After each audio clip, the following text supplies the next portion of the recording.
ವೀರ ಕ್ಷತ್ರಿಯ ಗರ್ಭದಲ್ಲಿ ಜನಿಸಿರುವ ಈ ದೇಹದಲ್ಲಿ ಹರಿಯುತ್ತಾ ಇರುವುದು ಉಜ್ವಲವಾದ ಕ್ಷಾತ್ರ ರಕ್ತ, ಕೊಳಕು ನೀರಲ್ಲ. ಕುದುರೆ ಕಟ್ಟಾಯಿತು, ಹೋರಾಡುತ್ತೇವೆ. ಬಲವಿದ್ದರೆ ಜಯ, ಇಲ್ಲದಿದ್ದರೆ ವೀರ ಸ್ವರ್ಗ. ಇದು ನಮ್ಮ ಕೊನೆಯ ಮಾತು.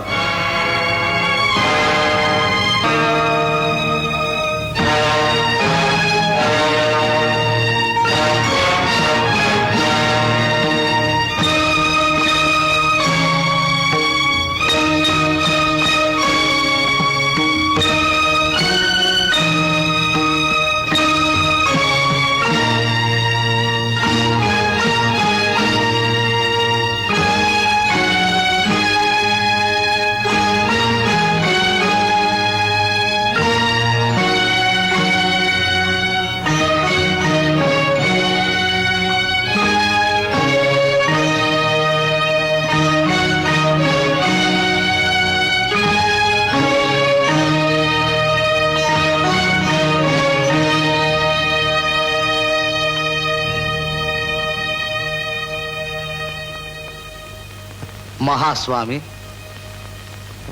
ಅರ್ಜುನನ ಕಡೆಯಿಂದ ಹಂಸಧ್ವಜ,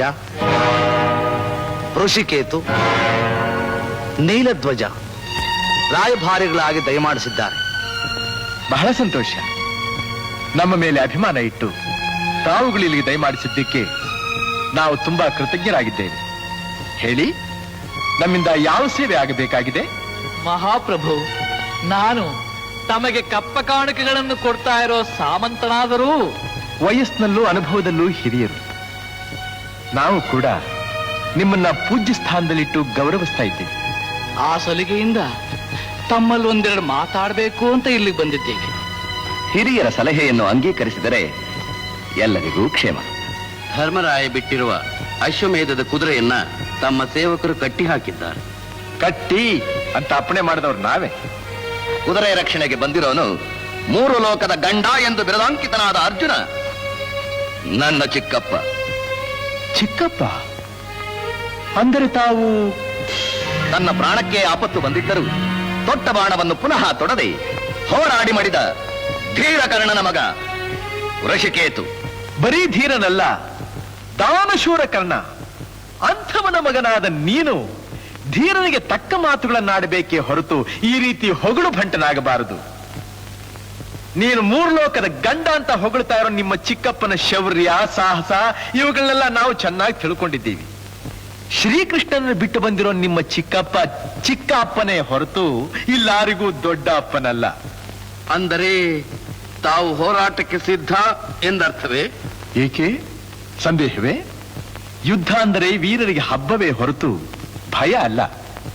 ನನ್ನ ಮಕ್ಕಳು ಸುಧನ್ವ, ಸುರಥರು ಸಹ ಈ ಹುಮ್ಮಸ್ಸಿನಿಂದಲೇ ಹೋರಾಡಿದರು. ಅದರಿಂದ ಸಿಕ್ಕ ಫಲ ಶ್ರೀಕೃಷ್ಣನ ದರ್ಶನ. ನಮಗೂ ಅವನ ದರ್ಶನ ಆಗಲೇಬೇಕು. ಅಥವಾ ನಿಮ್ಮ ಮಕ್ಕಳ ಹಾಗೆ ನಾವು ಅವನ ನಾಮಸ್ಮರಣೆ ಮಾಡುತ್ತಾ ವೀರ ಸ್ವರ್ಗ ಸೇರಬೇಕು. ಬೇಡಿ, ಹೀಗೆ ಛಲ ಹಿಡಿಬೇಡಿ. ನನ್ನ ಅಭಿಪ್ರಾಯದಲ್ಲಿ ಕುದುರೆಯನ್ನು ಬಿಟ್ಟು ಶರಣಾಗತರಾಗುವುದು.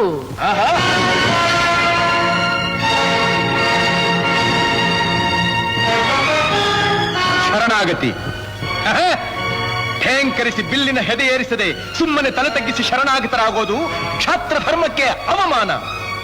ವೀರ ಕ್ಷತ್ರಿಯ ಗರ್ಭದಲ್ಲಿ ಜನಿಸಿರುವ ಈ ದೇಹದಲ್ಲಿ ಹರಿಯುತ್ತಾ ಇರುವುದು ಉಜ್ವಲವಾದ ಕ್ಷಾತ್ರ ರಕ್ತ, ಕೊಳಕು ನೀರಲ್ಲ. ಕುದುರೆ ಕಟ್ಟಾಯಿತು, ಹೋರಾಡುತ್ತೇವೆ. ಬಲವಿದ್ದರೆ ಜಯ, ಇಲ್ಲದಿದ್ದರೆ ವೀರ ಸ್ವರ್ಗ. ಇದು ನಮ್ಮ ಕೊನೆಯ ಮಾತು. ತಮ್ಮ ಚಿತ್ತ ಅಪ್ಪಣೆಯಾದರೆ ನಾವು ರಾಯಭಾರಿಗಳಾಗಿ ಬಂದಿದ್ದೀರಿ.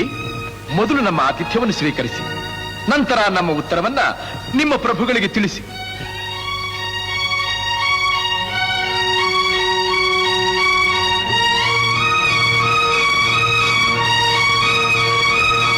ಮಂತ್ರಿಗಳೇ, ಸೈನ್ಯ ಸಿದ್ಧಪಡಿಸಿ.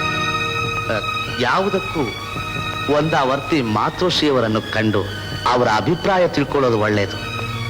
ಹೌದು, ನಾವೇ ಹೋಗಿ ಅವರ ಆಶೀರ್ವಾದ ಪಡೆದು ಬರ್ತೀವಿ.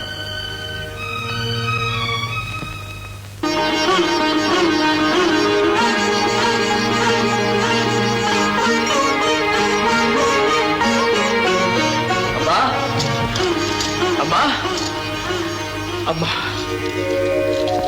ನಿನಗೊಂದು ಸಂತೋಷದ ಸುದ್ದಿ. ಏನಿದು? ಸಕಲ ಶಸ್ತ್ರಾಸ್ತ್ರಗಳ ಪಾಂಡಿತ್ಯ ಪಡೆದ ಈ ನಿನ್ನ ಮಗನ ಪರಾಕ್ರಮದ ಪರೀಕ್ಷೆ. ಯುದ್ಧಕ್ಕಾಗಿ ಕಾತರಿಸಿ ಕಾದಿರೋ ಈ ಬಾಹುಗಳ ಚೆಲ್ಲಾಟಕ್ಕೆ ಸದವಕಾಶ. ಶಸ್ತ್ರಾಗಾರದಲ್ಲಿ ಸುಪ್ತವಾಗಿರೋ ಶಸ್ತ್ರಗಳು ಶತ್ರುವಿನ ನೆತ್ತು ಕುಡಿದು ಢೇಂಕರಿಸೋ ಆಹ್ವಾನ. ಅಮ್ಮ, ಈ ಯುದ್ಧದಲ್ಲಿ ನಾನು ಗೆದ್ದರೆ ಗೆದ್ದರೆ ಏನು, ಗೆಲುವು ಶತಸಿದ್ಧ. ಆಗ ಈ ನಿನ್ನ ಮಗನ ಕೀರ್ತಿ ಆಚಂದ್ರಾರ್ಕ. ಕುಮಾರ, ವಿವರಿಸಿ ಹೇಳು. ನಿನ್ ಸಂತೋಷದಲ್ಲಿ ಭಾಗವಹಿಸೋ ಅವಕಾಶ ನನಗೂ ಕೊಡು. ಅಮ್ಮ, ಅಟ್ಟಹಾಸ್ಯದಿಂದ ರಾಜಧಾನಿ ಕಾಲಿಟ್ಟ ಅಶ್ವಮೇಧದ ಕುದುರೆಯನ್ನು ಕಟ್ಟಿ ಭುಜ ತಟ್ಟಿ ಯುದ್ಧಕ್ಕೆ ಆಹ್ವಾನ ಕೊಟ್ಟಿದ್ದೇನೆ. ನಿನ್ನ ಶಕ್ತಿ ಸಾಮರ್ಥ್ಯಕ್ಕೆ ಸರಿಯಾದ ಕೆಲಸವನ್ನೇ ಮಾಡಿದ್ದೆ. ಸರಿ, ಈಗ ಅಶ್ವಮೇಧ ಮಾಡೋ ಮಹಾನ್ ಭಾವರು ಯಾರು? ಪಾಂಡವರು.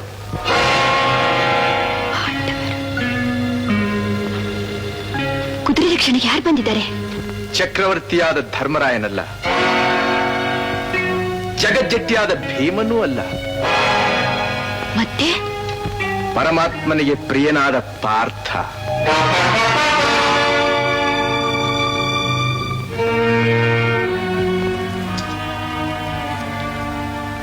ಯಾಕಮ್ಮ ದಿಗ್ಭ್ರಾಂತಳಾದೆ? ಯಾಕಮ್ಮ ಕಣ್ಣಲ್ಲಿ ನೀರು? ನನ್ನ ಭುಜಬಲ ಪರಾಕ್ರಮದಲ್ಲಿ ನಿನಗೆ ಸಂಶಯವೇ? ಧನಂಜಯನೊಡನೆ ಹೋರಾಡಲಾರದಷ್ಟು ದುರ್ಬಲನೇ ನಿನ್ನ ಗರ್ಭ ಸಂಜಾತ.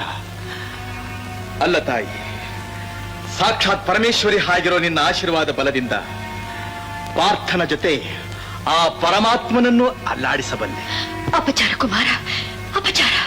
ಅಪಚಾರ ಅಲ್ಲ, ಯುದ್ಧ ಕ್ಷತ್ರಿಯನಿಗೆ ಸದಾಚಾರ. ತಂದೆ ಮೇಲೆ ಮಗ ಯುದ್ಧ ಮಾಡೋದು ದುರಾಚಾರ. ಅಮ್ಮ, ಮಧ್ಯಮ ಪಾಂಡವ ನಿನ್ ತಂದೆ. ಅಮ್ಮ, ಏನ್ ಹೇಳ್ತಾ ಇದ್ದೀಯ ನೀನು? ಹೇಳ್ತಾ ಇದ್ದೀನಿ. ಇಷ್ಟು ದಿವಸ ಮುಚ್ಚಿಟ್ಟಿದ್ದ ರಹಸ್ಯನ ಇವತ್ತು ಹೇಳ್ತಾ ಇದ್ದೀನಿ.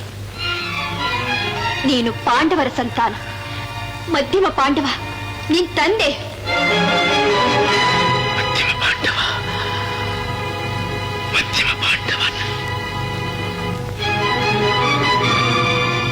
ಹೌದು ಪ್ರಭು, ಮಾತೋಶ್ರೀಯವರ ಮಾತು ಸತ್ಯ. ಇದಕ್ಕೆ ನಾನು ಸಾಕ್ಷಿ. ಮತ್ತೆ ಇಷ್ಟು ದಿವಸ ಈ ವಿಷಯನ ಯಾಕಮ್ಮ ಬಚ್ಚಿಟ್ಟೆ ನೀನು?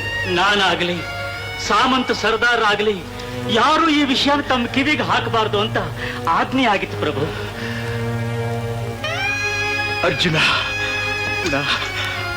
ಪಾರ್ಥ, ಕಿರೀಟಿ ಎಂದು ದಶನಾಮಾಂಕಿತನಾದ ಮಧ್ಯಮ ಪಾಂಡವ ನನ್ನ ತಂದೆ, ನನ್ನ ಜನ್ಮದಾತ, ನನ್ನ ಜನ್ಮದ.